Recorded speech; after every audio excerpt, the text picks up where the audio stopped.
किसका होगा राज तिलक? अभी तक असम के आंकड़े एग्जिट पोल के हमने आपको दिखाए हैं, जहां पर भारतीय जनता पार्टी प्लस को 75 से 85 सीटें मिलती हुई दिख रही हैं। सबसे ऊपर का जो हिस्सा है स्क्रीन का, वहां पर असम के आंकड़े अभी आप देख रहे हैं। बाकी राज्यों के भी एक एक करके शून्य की जगह कोई आंकड़ा लेता हुआ दिखेंगे। लेकिन अभी वो सवाल जिसका जिक्र हमने इस ब्रेक से पहले किया था, यानी कौन मुख्यमंत्री के तौर पर असम के लोगों को सबसे अधिक मंजूर है, और वो चेहरे अब आपके सामने हैं। अपने आप में काफी ज्यादा महत्वपूर्ण हो जाता है। सर्बानंद सोनोवाल एक बार फिर से भारतीय जनता पार्टी का जिस तरह से कमल खिल रहा है, क्या वो बनेंगे मुख्यमंत्री? लेकिन ये आंकड़े अपने आप में चौंकाने वाले हैं। आप देख पा रहे हैं सर्बानंद सोनोवाल दूसरे नंबर पर 19% लोगों की पसंद के साथ हैं। गौरव गोगोई 16% के साथ तीसरे नंबर पर हैं, जबकि पहले नंबर पर हेमंत विश्व शर्मा यानी कि सबसे पॉपुलर चेहरा। और जैसा कि श्वेता जिक्र भी कर रही थी कि उन्होंने बहुत सारी, चाहे टिकट का बंटवारा हो या फिर भारतीय जनता पार्टी का कमल खिलाने की पूरी कोशिश की हो, तो यहां पर हेमंत विश्व शर्मा पहले नंबर पर, सर्बानंद सोनोवाल दूसरे नंबर पर, गौरव गोगोई तीसरे नंबर पर। सीधे प्रदीप जी मैं आपसे ही टिप्पणी ले लेती हूं, ये बाजी मारते हुए मुख्यमंत्री के ऊपर यहां पर कैसे दिखाई दे रहे हैं हेमंत विश्व शर्मा? क्या बातें ऐसी रही जो उनके पक्ष में गई सीधे सीधे? देखिए, जो भी वर्तमान मुख्यमंत्री होते हैं तो वो हमने देखा है, उनका रिकॉल जो होता है लोगों को पता होता है तो अच्छा होता है। लेकिन जो मुख्यमंत्री ना हो और उसका परसेंटेज जो 20 आते हुए दिख रहा है, तो हम उसको सीधा 50% प्लस मान लेते हैं इन कंपैरिजन टू जो मुख्यमंत्री वर्तमान होते हैं। तो ये एक्चुअली 20 नहीं, इसको 35 के तौर पे देखा जाना चाहिए जब आप उससे कंपेयर करते हैं। तो रही बात कि हेमंत बिस्वा शर्मा क्यों नजर आ रहे हैं, उसके 2-3 मुख्य वजह हैं। सबसे पहली वजह है कि उनकी विजिबिलिटी वो बहुत जबरदस्त है, और खासकर उस मायने में इस पिछले 1 साल में, जबकि वो वहां के स्वास्थ्य मंत्री हैं। तो आप ये देखेंगे कि कोरोना के समय में वो सबसे ज्यादा विजिबल नजर आ रहे थे। और हेमंत बिस्वा शर्मा के बारे में कहा जाता है, यही नहीं, जो पिछली कांग्रेस सरकार थी उसमें भी वो हेल्थ मिनिस्टर थे।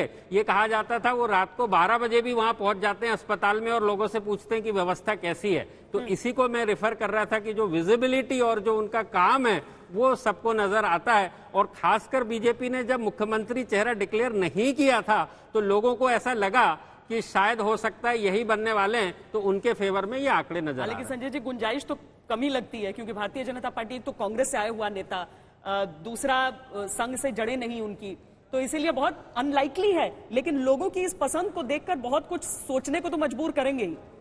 हाँ, ये जो आंकड़े आ रहे हैं, वो जो प्रदीप जी जिसको एक्सप्लेन कर रहे थे, थोड़े अचंभित करने वाले हैं। क्योंकि नॉर्मली कोई भी सिटिंग चीफ मिनिस्टर होता है, उसकी पॉपुलैरिटी रेटिंग ऊपर होती है। लेकिन जिस तरह के आंकड़े आ रहे हैं, 20% हेमंत बिस्वा शर्मा के लिए और 19% सर्बानंद सोनोवाल के लिए, इसकी वजह प्रदीप जी ने काफी विस्तार से समझाया। लेकिन हेमंत बिस्वा शर्मा जिस तरह से विजिबल रहे हैं पब्लिक में, और पिछले 5 साल में भी भले ही सर्बानंद सोनोवाल चीफ मिनिस्टर रहे, लेकिन साथ ही साथ हर समय हेमंत बिस्वा शर्मा का नाम लिया जाता रहा। और बीजेपी ने चूंकि चीफ मिनिस्टर पद के लिए किसी को के नाम की घोषणा नहीं की, इस वजह से ये जो बटा हुआ खेमा दिखाई पड़ता, बटा हुआ वोट दिखाई पड़ता, 20% विश्व शर्मा के लिए, हेमंत बिस्वा शर्मा के लिए, और 19% सर्बानंद सोनोवाल के लिए। हो सकता है कि जब चुनाव के नतीजे आए, बीजेपी सरकार बनाने की स्थिति में आए, तो कुछ उलटफेर हो सकता है। लेकिन इसकी जानकारी आंकड़ों से नहीं मिलता, इसकी जानकारी आपने। देखिए, मैं बीजेपी बहुत सालों से कवर कर रहा हूं। बीजेपी पार्टी का भी एक अपना डिसिप्लिन होती है। अगर फ्रैक्चर्ड मैंडेट होती तो हेमंत जी का चीफ मिनिस्टर बनाना और ज्यादा संभावना था। लेकिन अगर क्लियर मेजोरिटी बीजेपी का है तो चीफ मिनिस्टर को बदलना ये बीजेपी का ऑर्गेनाइजेशनल परंपरा नहीं है। आंकड़े जो हम सामने दिखा रहे हैं उसको अब ध्यान से आप दर्ज कर लीजिए एक एक करके। पहला राज्य ये असम, जहां पर भारतीय जनता पार्टी प्लस 75 से 85, कांग्रेस 40 से 50 के दायरे में, जिसमें कांग्रेस का परफॉर्मेंस बेहतर है अपने पार्टनर्स की तुलना में, और साथ में अन्य को 1 से 4 सीटें जाती हुई। और ये वोट प्रतिशत के फासले से ही काफी कुछ स्पष्ट हो जाता है, क्योंकि 40% कांग्रेस प्लस और 48% बीजेपी प्लस के खाते में वहां पर जाता हुआ दिख रहा है।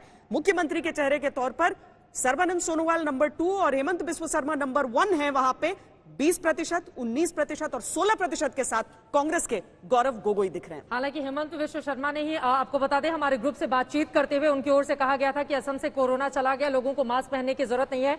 और उनके एक बयान पर चुनाव आयोग की ओर से उन पर बैन भी लगाया गया था चुनाव प्रचार के लिए, लेकिन देखिए पब्लिक किस तरह से हेमंत विश्वकर्मा को ज्यादा पसंद कर रही है और यहां पर मुख्यमंत्री सर्बानंद सोनोवाल दूसरे नंबर पर आ जाते हैं। प्रभु चावला, सीधे आपका रुख करते हुए, ये जो आंकड़ा है मुख्यमंत्री दूसरे नंबर पर, हेमंत विश्व शर्मा पहले नंबर पर, ये क्या बताता है? और संबित पात्रा भी इस वक्त हमारे साथ जुड़ चुके हैं भारतीय जनता पार्टी से, और हमारे साथ सुनील चोपड़ा भी जी जुड़ चुके हैं सीपीएम के नेता। लेकिन प्रभु, ये जो गैप है हेमंत विश्व शर्मा और सर्बानंद सोनोवाल के बीच, ये क्या बताता है? मैं देख रहा हूँ कि खुशी भी है, अच्छी खबर है बीजेपी के लिए कि वो जीत रहे हैं। उनके लिए बुरी खबर ये है कि उनका अपना आदमी पॉपुलर नहीं है। ये बड़ी अजीब सी बात है कि जो डिफेक्ट होकर के कांग्रेस से आया है, ये बीजेपी की हिस्ट्री में मैंने 40 साल में नहीं देखा कि कांग्रेस पार्टी में 1 साल से डिफेक्ट करके कोई आया है। बीजेपी ने उसको अपना इतना बड़ा गुरु बना दिया कि अपने जो कार्यकर्ता कई सालों से काम कर रहे हैं वो नीचे चल गए हैं। ये डिमोरलाइजेशन हो सकता है बाकियों के लिए। वो एक शर्मा साहब बड़े लड़ाकू आदमी हैं, अगर कांग्रेस में रहते शायद नॉर्थ ईस्ट में बीजेपी का कहीं नाम लेने वाला नहीं होता। परंतु पॉपुलरिटी इसलिए सब लोग कह रहे हैं कि विजिबिलिटी, मार्केटिंग में विजिबिलिटी होती है, और शर्मा साहब विजिबिलिटी एक्सपर्ट हैं। मतलब उनको अपने आप को मार्केटिंग कैसे करना है वो जानते हैं कि कांग्रेस से आए हैं। कांग्रेस हमेशा मास बेस लड़ाई करते हैं, उनके मास बेस नहीं है पर वो मास बेस प्रोडक्शन जरूर करते हैं। तो उस कल्चर, जो कांग्रेस कल्चर है कि अपने आप को प्रोजेक्ट करना और सड़क पर आकर काम करना, तो शर्मा की वजह से अब क्रेडिट किसको जाएगा कि मैं सबसे ज्यादा पॉपुलर हूँ? डिसाइड ये करना पड़ेगा कि मोदी जी के बाद अगर किसी को क्रेडिट देना है असम के अंदर जीतने का, वो किसको देंगे? हेमंत शर्मा जी को देंगे या सोनोवाल को देंगे या बीजेपी को देंगे?